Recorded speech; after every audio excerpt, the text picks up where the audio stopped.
Hello and welcome. Today is a special day. Yes, today is the review of Super HxEros episode 11. With one episode left, going towards autumn time because around the corner is going to be the first day of autumn. Around the corner, yeah, September 22nd, I suppose. Yeah, it's going to be the first day of autumn. Which means Super HxEros is going to come to an end next week. It's going to be sad to see it go.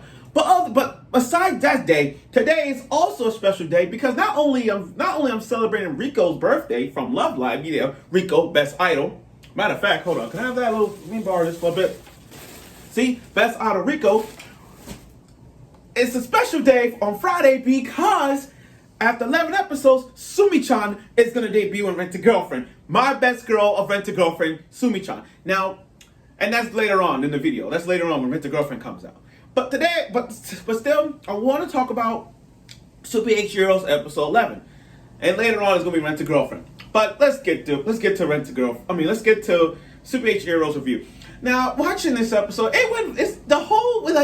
we experience a lot of things in a harem ecchi harem anime. We experience so much over the course of history, dealing with many things. Whereas yanderes, tsunderes, denderes, and every harem you got like fan service that has some Yuri moments. You got a lot of good ones here. Yuri, you name it. But one thing that has everybody going crazy is gender bending. Now here's the thing. I'm not a big fan of the gender bender thing. Like, don't get me wrong, gender bending themes are funny these times. It's just that my ideal of gender bending is just like, it's like they look good, but I can't do them because that's still them inside. You know what I mean? Like for example, I know it's been like a big talk for, like, let's say My Hero Academia. Let's say, okay, Midoriya. We all know Midoriya, right? If he was transferred to a female, would I say like, oh, I want to smash the? Nah, I wouldn't, because that's still Midoriya. You know what I mean? I still can't. I won't do it because that's Midoriya. Same goes to Luffy. If Luffy does the gender bending thing, would I like Luffy? I like Luffy, but I'm not like, oh wow, she looks freaking. I want to smash that. No, I can't do that. Same goes to Naruto. Anytime Naruto does sexy jutsu, you ask yourself the same thing. You want to smash the female jutsu, not sexy jutsu Naruto? I'm like, no, because it's still Naruto.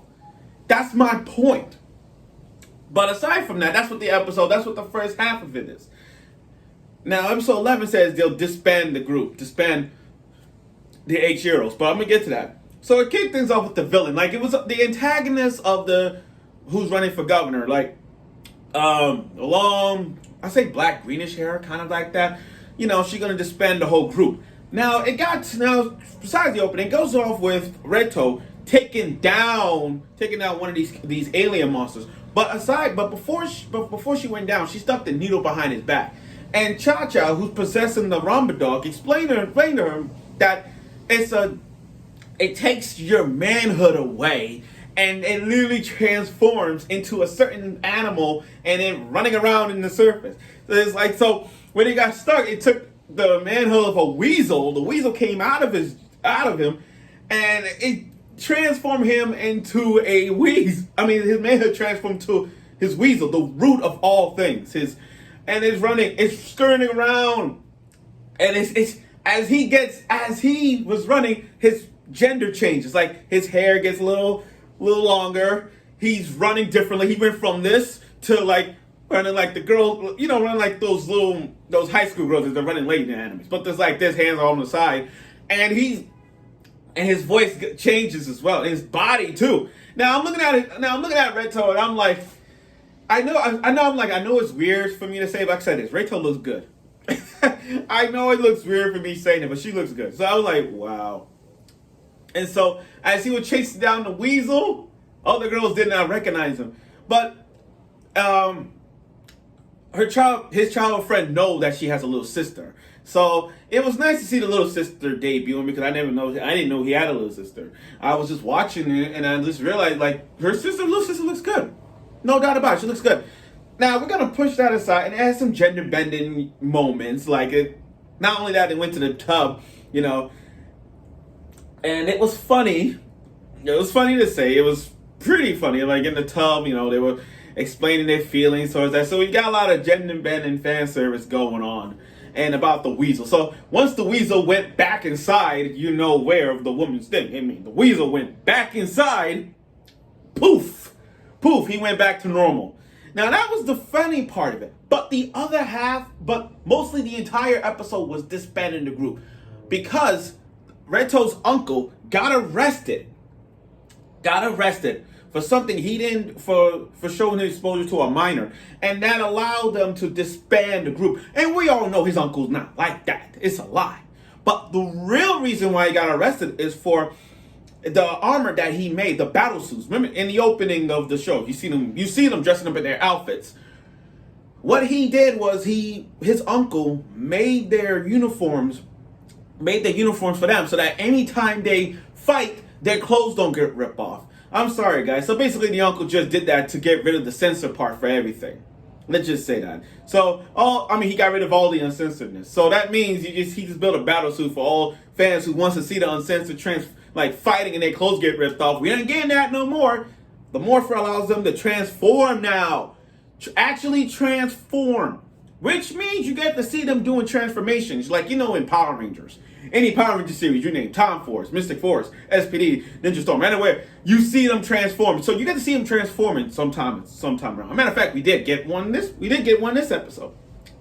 So after it's been a whole week, and now it's been a whole week, and now it's kind of bored. Like, they want to fight aliens, but now they just living their normal high school life. That's all they want to do. They want to have their normal high school life, and then, going to a festival, just living a normal, peaceful week of no pervertedness, no aliens, none of them out of the opening. None of them. That's it. So, they went to a festival, fireworks festival, and, the Yellow Ranger, I called the Yellow Ranger, she had to use the bathroom, and she had to go where the pond, just like that. As she was going back, she saw Reto down. And without his morpher, no less. It's like come on, he has no morpher. How are you going to handle an alien without a morpher? Come on. That's like going to a sword battle without a sword. You're going to fucking die. But he stood tall against. Now, this alien was trying to destroy the fireworks. And Reto understand his reasons to why he joined the HxEros. Not for what he did in the past, but also trying to help the romance around everybody. So it was up to her to call her little Kiara, her little perverted self, to give him the H energy she needs to do it. And when she got that H energy, boom, the transformation was activated. She went the Yellow Ranger. Super HxEros Yellow Ranger. I mean, her suit looks freaking good. And I think that's going to be a merchandise too. I got the feeling that's going to be a figurine, but who am I to say? But she took down the alien with one punch. End of discussion. Now, as Reto understands, he put the puzzles together. We got a new governor coming. Uncle's arrested. Disband the group. You know what that means? She's the freaking villain. And I love how, and I don't know if you guys catch this glimpse, but I like the fact that his hand was on the posters, like on the poster, but his hand was on the boobs. So you know what I mean? It's the poster, hand on the boobs, like, this is the suspect. We gotta talk to her. And I'm like, oh boy.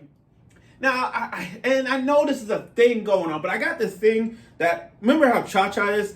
She's the princess. So technically, that'd probably be the queen. Like, that's gotta be the queen. If Cha-Cha's the princess, that gotta be the freaking queen. So I tell you right now, that is legit there. That's there. So I'm like, okay, so next week is gonna be the final boss battle. They're gonna face the governor of that's disbanded the group. So we're gonna look forward to this final battle. And I'll tell you one thing, just by looking at it, I got the feeling that Kiara and Reto, they're gonna embrace their feelings, which was obvious. They're gonna kiss at some point. They're gonna kiss and do their ultimate combo move where their hands close, their hands touch together, and start doing a powerful move. So we kind of predict that's gonna happen. So kind of obvious, not prediction, but an obvious thing they're gonna do. So I look forward to that episode.